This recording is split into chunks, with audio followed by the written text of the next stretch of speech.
एक कॉन्सेप्ट होता है एनग्राम्स। एनग्राम्स क्या बोलता है? हम जो एक एक वर्ड ले रहे थे, एनग्राम्स बोलता है कि आप एन कंसेक्यूटिव वर्ड लो एक साथ, एन कंसेक्यूटिव वर्ड लो। देख लेंगे, एग्जाम्पल के साथ भी देखेंगे। Instead of representing individual words, n gram represent sequence of words of length n. ठीक है, सो एन लेंथ का सीक्वेंस ऑफ वर्ड्स ले लो, या फिर एन वर्ड्स को एक साथ लेना स्टार्ट करो।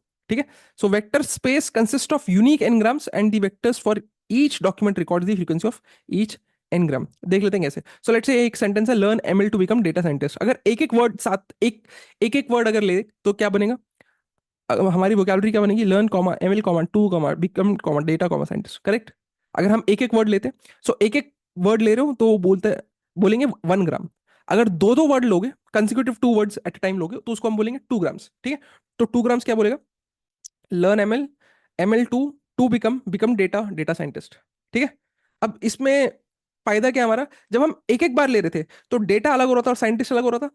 करेक्ट। लेकिन जब हम दो वर्ड एक साथ ले रहे हैं तो देखो डेटा साइंटिस्ट एक साथ आ रहा है, तो डेटा साइंटिस्ट जब एक साथ आएगा तो मेरे को कॉन्टेक्स्ट पता है, डेटा साइंटिस्ट कॉन्टेक्स्ट पता है। वेरस जब डेटा और साइंटिस्ट अलग अलग आ रहा है तो मेरे को डेटा का जब मैं सिर्फ इस शब्द डेटा को देखूं और इस शब्द साइंटिस्ट को देखूं, तो मेरे दिमाग में कभी भी डेटा साइंटिस्ट शब्द नहीं आने वाला, क्योंकि डेटा अलग आ रहा है, साइंटिस्ट अलग आ रहा है। करेक्ट। तो ये साइंटिस्ट तो कुछ कोई भी हो सकता है, ये डेटा तो कुछ भी डेटा हो सकता है, पर जब डेटा साइंटिस्ट एक साथ आ जाए तो मेरे को कॉन्टेक्स्ट पता है कि हाँ भाई ये पर्टिकुलर डेटा साइंटिस्ट की बात कर रहे हैं।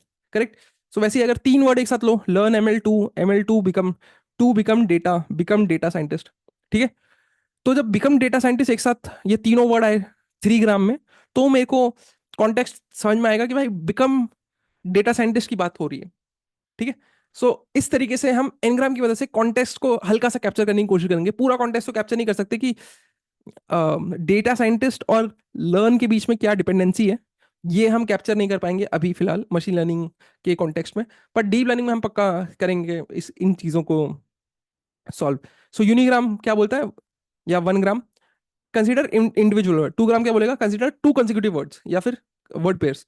3 ग्राम मतलब कंसिडर कंसिडर 3 कंसेक्यूटिव वर्ड्स या फिर वर्ड ट्रिपलेट्स। ठीक है, सो लेट्स से 4 डॉक्यूमेंट्स है, I love machine learning, I hate maths, I love coding, I do not love coding. ठीक है, सो अगर आपको वोकैबुलरी बनानी है बाईग्राम की मदद से, तो कैसे वोकैबुलरी कैसे बनाओगे आप बाईग्राम की मदद से? I love, love machine, machine learning, ये 3 आ गए। Now I hate, hate maths, I hate hate maths आ गया। आई लव ऑलरेडी आ चुका था यहाँ पे, तो आई लव लिखोगे नहीं।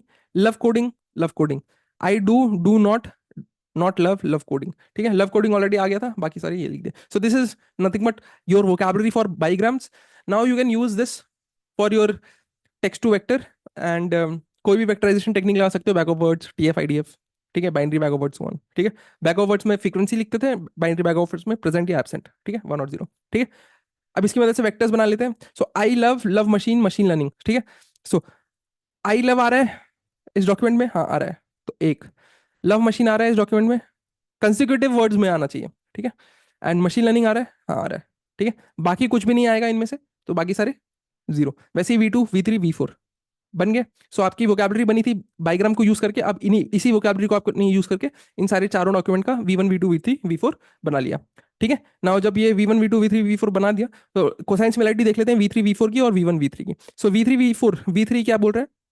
S3 के आई लव कोडिंग, और V4 क्या बोल रहा है? I do not love coding. So English seventy के हिसाब से ये दोनों ऑपोजिट है, पूरा ऑपोजिट है, पर कोसाइन सिमिलरिटी के हिसाब से, cosine similarity between V3 and V4, it's coming out 0.707, angle is coming out 45 degrees. ठीक है, so ideally it should be -1।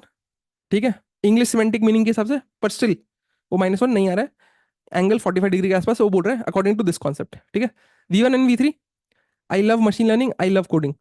Semantic, English semantic meaning के हिसाब से कांट से एनीथिंग, थोड़ा बहुत बोल सकते हैं कि हाँ भाई कोडिंग आ रही होगी, इसको कोडिंग अच्छी लगती है, तो क्या पता मशीन लर्निंग वाली कोडिंग भी अच्छी लगती हो, थोड़ा बहुत बोल सकते हैं, पर ज्यादा कुछ ठोस तरीके से कुछ नहीं बोल सकते। ठीक है, पर cosine similarity between V1 and V3, जो ये वेक्टराइजेशन के हिसाब से जो वेक्टर्स बने हैं, ठीक है, सो इन वेक्टर्स के बीच में angle is coming out to be 70.5 degrees. ठीक है, सो कॉन्सेप्ट वही है, सेम चीज हम लोग कर रहे हैं, हमें टेक्स्ट को वेक्टर में कन्वर्ट करना है। अब वही एक हम कॉन्टेक्स्ट नहीं समझ पा रहे थे अमंग वर्ड्स, तो हमने क्या किया, instead of single single words को लेने के, हम अब क्या कर रहे हैं, 2 कंसेक्यूटिव वर्ड्स को एक साथ लेके वोकैबुलरी बना लो, या 3 कंसेक्यूटिव वर्ड्स को एक साथ लेके वोकैबुलरी बना लो, या 5 कंसेक्यूटिव वर्ड्स को लेके वोकैबुलरी बना लो। अब 3 लेना है, 5 लेना है, 7 लेना है, कैसे पता चलेगा आपको? तो असाइनमेंट्स में आप करोगे, डिफरेंट डिफरेंट कंसेक्यूटिव वर्ड्स, जो एन है, एन ग्राम में एन है, उसकी डिफरेंट डिफरेंट वैल्यू के लिए आप कंसेक्यूटिव वर्ड्स लेके आप वेक्टराइजेशन टेक्निक से वेक्टर्स बनाइए और देखिए कि कौन से वेक्टर्स आपके ज्यादा अच्छा परफॉर्म कर रहे हैं। ठीक है, ओके। ये एग्जाम्पल तो आपको सबको याद होगा। Concept is easy, concept is interesting, easy boring, not easy boring, difficult and not interesting, ये वाला एग्जाम्पल तो आपको याद होगा। ठीक है, इसमें हमें ये पता था S1 is dissimilar to S3, S1 is dissimilar to S4 and S3 similar to S4 according to English, English semantic meaning के हिसाब से। ठीक है, तो बाईग्राम को लेके अगर हम लोगों ने वोकैबुलरी बनाई तो वोकैबुलरी में एलिमेंट्स क्या क्या होंगे? This concept, concept is easy, is easy, and this is interesting, is boring, is not easy, is difficult, difficult and not interesting। ठीक है, अब ये मेरे पास बाईग्राम बन गया। अब इस बाईग्राम की 2 ग्राम वोकैब को यूज करके अब मैं इन चारों डॉक्यूमेंट्स को जब मैं वेक्टराइजेशन करूं तो कुछ ऐसा बनेगा। ठीक है, दिस कॉन्सेप्ट कितनी बार आ रहा है? एक बार, 2 बार। तो दिस कॉन्सेप्ट की जगह आप क्या लिखोगे? 2। इज कॉन्सेप्ट इज कितनी बार आ रहा है? एक बार, 2 बार, तो कितना लिखोगे? 2। सो ऑन, बाकी सारे पेयर्स एक एक बार आ रहे हैं। ठीक है, सो ऑन आपने कर दिया, आपके पास 4 वेक्टर आ गए, V1 V2 V3 V4। ठीक है, cosine similarity between V1 and V4 करेंगे तो कितना आएगा? 0.72। थीटा एंगल बिटवीन दिस आ रहा है 44 degree. Cosine similarity between V3 and V4 करेंगे, कितना आ रहा है? 0.77, एंगल आ रहा है 40 डिग्री। अब सिर्फ इन दोनों के टर्म्स में बात करें, रिलेटिव टर्म में बात करें, सो इसका एंगल ये 44 डिग्री 4 डिग्री ज्यादा है एज कम्पेयर टू 40 डिग्री, मतलब V1 एंड V4 के बीच में 4 डिग्री ज्यादा है as compared to V3 V4। तो रिलेटिव टर्म में बात करूं तो V1 एंड V4 के बीच में एंगल ज्यादा है as compared to V3 V4। अगर एंगल ज्यादा मतलब सिमिलैरिटी कम, एंगल ज्यादा मतलब सिमिलैरिटी कम, मतलब मैं कह रहा हूँ V3 एंड V4 ज्यादा सिमिलर है as compared to V1 and V4, जो कि इंग्लिश मीनिंग के सबसे सेम आ रही थी। S3 एंड S4 ज्यादा सिमिलर है as compared to S1 and S4, क्योंकि S1 एंड S4 तो डिसिमिलर थे। ठीक है, सो थोड़ा सा इंप्रूवमेंट हुआ, थोड़ा सा इंप्रूवमेंट हुआ क्योंकि मैंने दो दो वर्ड्स को एक साथ लेना स्टार्ट किया। ठीक है, अब क्यों? अब देखो, S3 में नॉट इजी था, जैसे ही मैंने इजी के साथ नॉट ले लिया तो किसी तरीके से कोई इंफॉर्मेशन कैप्चर हुई कि भाई नॉट ऑफ इजी, ठीक है, नॉट ऑफ इंटरेस्टिंग। ठीक है, सो आप 3 वर्ड्स को एक साथ लेना स्टार्ट कीजिए या 5 वर्ड को एक साथ स्टार्ट लेना कीजिए, तो क्या होगा कि जब आप 5 words at a time consecutive words ले रहे हैं, सो एक तरीके से आपने उन 5 वर्ड्स का पोजीशन किसी तरीके से कैप्चर करने की कोशिश करिए। पोजीशन ऑफ वर्ड्स को आपने कैप्चर करने की कोशिश करिए। भले ही आपने सारे वर्ड्स की पोजीशन कैप्चर करने की कोशिश ना करी हो, लेकिन अगर अगर आप 3 ग्राम लगा रहे हो या 4 ग्राम लगा रहे हो या 5 ग्राम लगा रहे हो, सो आपने एटलीस्ट ये वाले वर्ड्स की जो पोजीशन है इनको आपने कैप्चर करने की कोशिश करिए। ठीक है, so why we need n gram या n gram? So in certain context a sequence more than 2 words forms a phrase.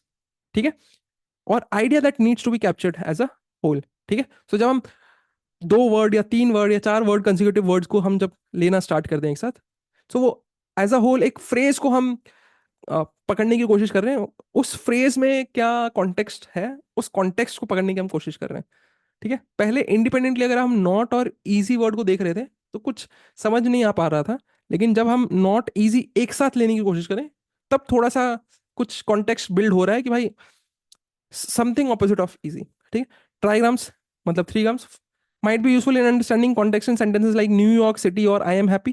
क्यों न्यूयॉर्क सिटी? अगर कोई एक ऐसा सेंटेंस है या सेंटेंस में कुछ ऐसा आ रहा है, कोई सबस्ट्रिंग है उस सेंटेंस का, ठीक है, तो अगर आप एक एक वर्ड ले रहे होते हैं तो ये न्यू को एक अलग वर्ड की तरह ट्रीट करते हैं, इस यॉर्क को अलग वर्ड की और इस सिटी को अलग वर्ड की तरह ट्रीट करते हैं। वेरस जब ये तीनों शब्द एक साथ आ जाए न्यूयॉर्क सिटी, तो एक डिफरेंट कॉन्टेक्स्ट बिल्ड हो रहा है कि हाँ भाई कोई डिफरेंट कॉन्टेक्स्ट है, क्योंकि तब हमें पता है कि भाई न्यूयॉर्क एंड न्यूयॉर्क सिटी के बीच में there is some kind of relation. वैसे ही आई एम हैप्पी, अगर आई अलग से ट्रीट कर रहे होते, आई एम हैप्पी, आई एम अलग से और हैप्पी अलग से ट्रीट कर रहे होते हैं as compared to I am happy as a 3 gram, तो there is a kind of context जो कि आप कैप्चर नहीं करने की कोशिश कर रहे हैं। N gram provide richer context for models that depends on sentence structure such as language models, chatbots और मशीन ट्रांसलेशन। मोस्टली हम ये सारी चीजें हम डीप लर्निंग में हम बहुत ही डीप में देखेंगे। ठीक है, सो लेट्स से एक सेंटेंस है आई लव मशीन लर्निंग, तो ट्राईग्राम क्या हो जाएगा इसका? आई लव मशीन या लव मशीन लर्निंग।